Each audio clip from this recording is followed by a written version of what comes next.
If you had a scientific question, you would go to a scientist, and I presume you would expect a rational answer. And if you had a philosophical question, you would go to a philosopher, and perhaps less rational but still cogent, you would expect an answer. I have a religious question, and I come to you as a religious man to answer it. Right here, right now, I'm not an atheist. I can't equip myself with moral relativism. I'm an agnostic, and I envy your faith.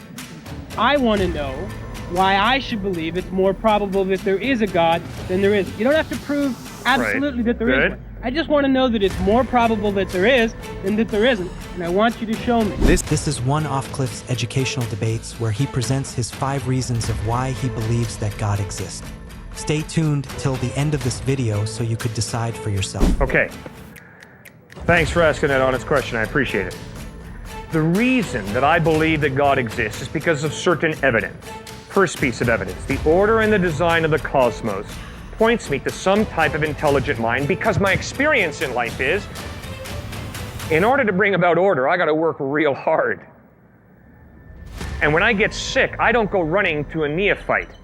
When I get really sick, I go running to a highly, highly trained doctor who understands the order and design of the human body. My experience in life is, order demands an intelligent mind behind it. It doesn't come about by chance. Second piece of evidence for me.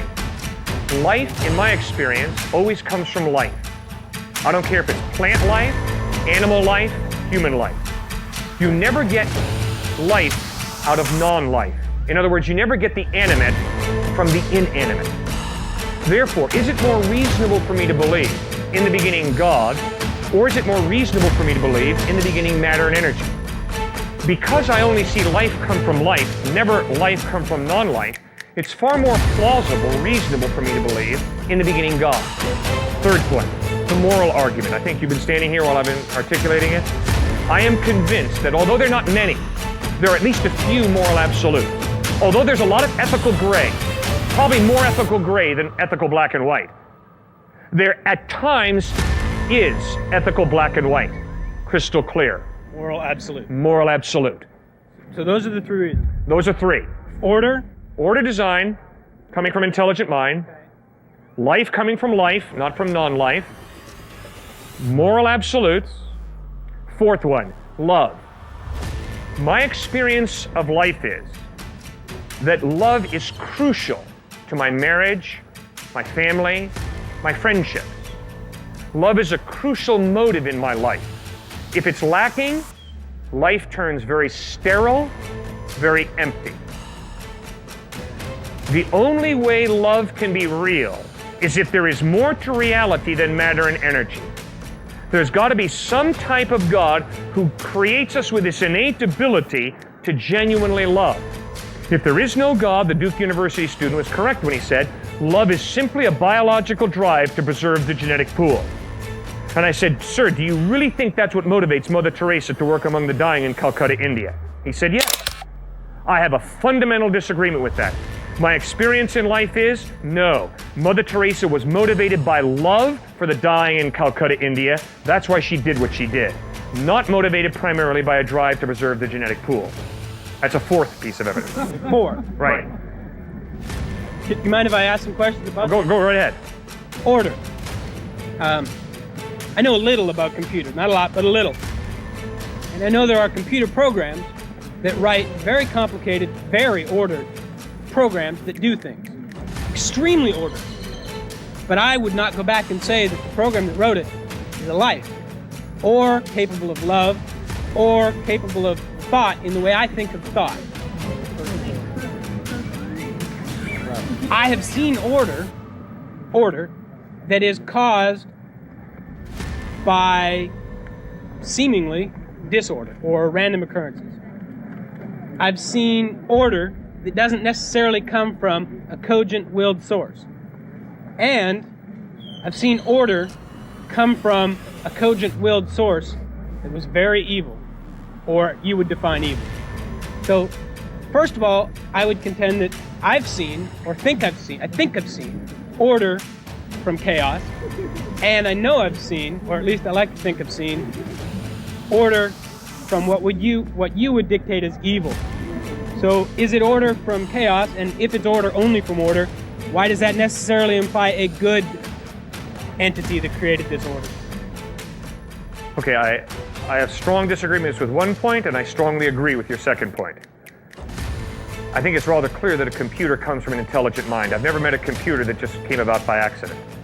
So that computer obviously was ordered by an intelligent mind. So there's no problem with computers.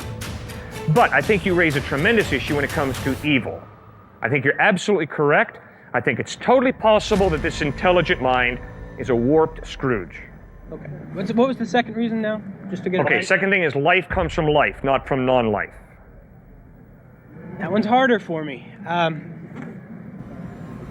not a biologist, but I know that there's a lot of theories that say that given the right materials, the right electric charge, so to speak, and the right atmosphere, we can create proteins, we can create enzymes, we can create complex molecules, and from that, this. Okay, and my point would be, I would not be shocked if scientists created life. Because that's exactly what I believe. Intelligent mind creates life. My point is, you've got to have the intelligent mind there. You don't just have life coming out of non-life by accident. You don't think it's possible, even remotely possible, even infinitesimally remotely possible, that in some primordial pool, a lightning strike struck a complex of molecules that created an enzyme that then allowed us to evolve into this over billions of years? Anything is possible. Possible. Correct. Okay. Anything is possible. But more probable statistically, for the God? Exactly. You see, for me as a thinking human being, the question is, what is most plausible in light of the evidence? Third point was? Third point was moral absolute.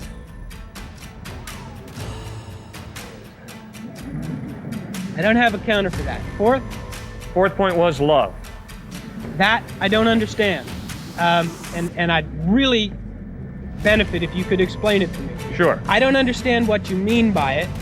Mm-hmm. And I've never experienced what you're talking about. And I'm fairly happy with my life. Mm-hmm. All right. What I'm talking about is, in the 60s, there was a riot at the Sorbonne, the French university in Paris. And a young man walked up to a bearded man and said, "Excuse me, sir, what are you rioting about?" The bearded man said, "I'm protesting this lousy world." The young man asked, "Do you believe in God?" The man said, "No, I'm an atheist." The young man asked, "Do you love anyone?" Bearded man lowered his head and said, "Yes, I love a woman by whom I've had a child, and she's dying of leukemia." Young man said, "Well, if she's dying of leukemia, why don't you ditch her and go out and get some other fox who turns you on a little more?" Bearded man hauled back and almost hit the young guy. The young guy said, "Excuse me, sir, you said there is no God." Well, if there is no God, there is no innate human ability to genuinely care for somebody else. And if this woman is losing her ability to sexually excite you because her body's falling apart due to leukemia, why don't you go out and get some other fox who turns you on a little more? And then the young man pulled out a Gospel of John where we read that there is a God, and this God is love. And when he created you and me in his image, in his likeness, he placed within you and me the innate ability to love. So every atheist loves, every agnostic loves, every theist loves. Why? Because we're human beings, not machines. We're human beings created in the image and likeness of God. Is that love the only emotion that God put in us, or are all of our emotions from God? No, God gave us emotions, but due to our sin, we can twist those emotions. The classic example is anger. There's nothing wrong with anger. Confronted by evil, God is angry. Confronted by evil, I should be angry. That's moral indignation. That's righteous anger.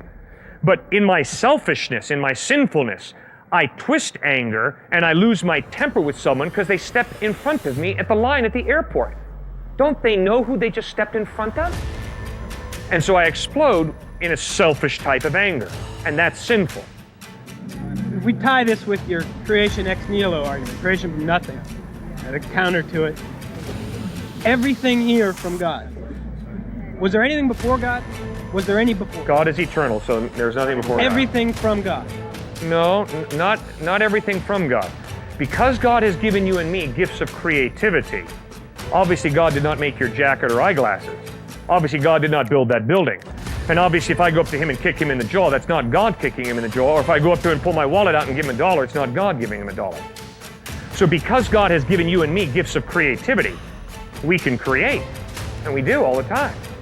So then, some things from God, some from man. Man used in a general sense, male, female. Yeah, God's given us gifts of creativity. And as far as the moral absolutes go, you say there's some. Okay, where do I find them? 2 places. First of all, you go to your conscience.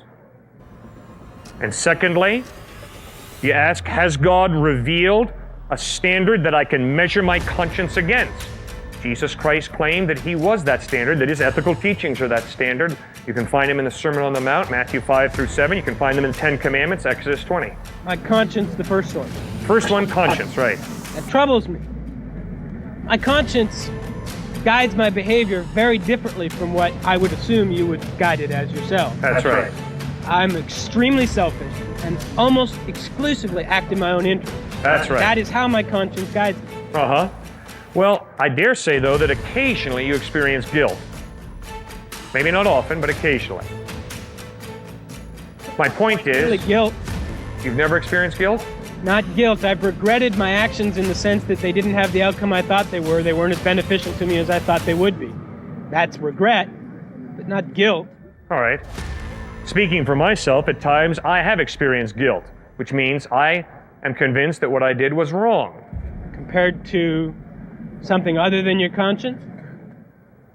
Well, all I know is I experience guilt. My conscience informs me of it. And these 4 reasons that you've given, you feel, make it more probable that there is a God than that there isn't. Correct. And then there's another one. Your agnosticism. Okay? It is an intellectual option to be an agnostic. It is a practical impossibility. Every day you have to make priorities. Every day you have to make ethical decisions. And your priorities in life and your ethical decisions in life, tackle, show very clearly you're not agnostic. You believe something, you believe in someone. That has motivated you to set the priorities that you have. I obviously don't know what those are. What you believe in has obviously motivated you to invest your money the way you do, your time the way you do. So there are many people who can say, I'm agnostic, I don't know. But practically, the way you live your life shows that you believe something. So then would it be more honest of me to say, practically, I believe in me? And I'm, yes, correct. Then I may have misinterpreted agnosticism. I took it and have taken it to mean, I don't know what's there. I'm not going to make any decision about it. I'll listen to whoever has something to say and see what I think. Right, and I think intellectually you can do that. But now, you have to go out and live your life. And the way you live your life shows whether you acknowledge God or not. See, that's the embarrassing thing about what we're talking about out here. The embarrassing thing about what we're talking about here is, it's not like, do you like black leather or brown leather jackets? Which is totally an issue of your own preference. Do you like Pepsi or Coke? Because you see, it really doesn't matter whether you like a brown leather jacket or a black leather jacket, whether you like Pepsi or Coke. Those are rather inconsequential issues. But the issue of God's existence is not along the lines of Pepsi and Coke, black and brown leather jackets. It's an issue that goes right to the heart of human existence, because it's an issue of what is the meaning and purpose of your life? Why do you live your life ethically the way you do? And what about life after death? Are you ever going to have to answer to anybody for the way you lived your life? You see, so due to the grievously serious nature of the issues that are all wrapped up in God's existence, although I can say, I don't know whether God exists or not, the way I live my life, the meaning I attach to my life, the ethical decisions I make in my life, Tattle will tell you what I believe about reality. Thank you so much for sticking around until the end of the video. In my opinion, that debate was one of, if not the most educational Cliff has ever had. The 5 points Cliff brings up offer a compelling perspective on the evidence for God, intelligent design, life from life, moral absolutes, love, and the universal belief in something or someone. The students' openness to Cliff's arguments made it a valuable learning experience for everyone involved. Did any of Cliff's points resonate with you? I'd love to hear your thoughts in the comments below.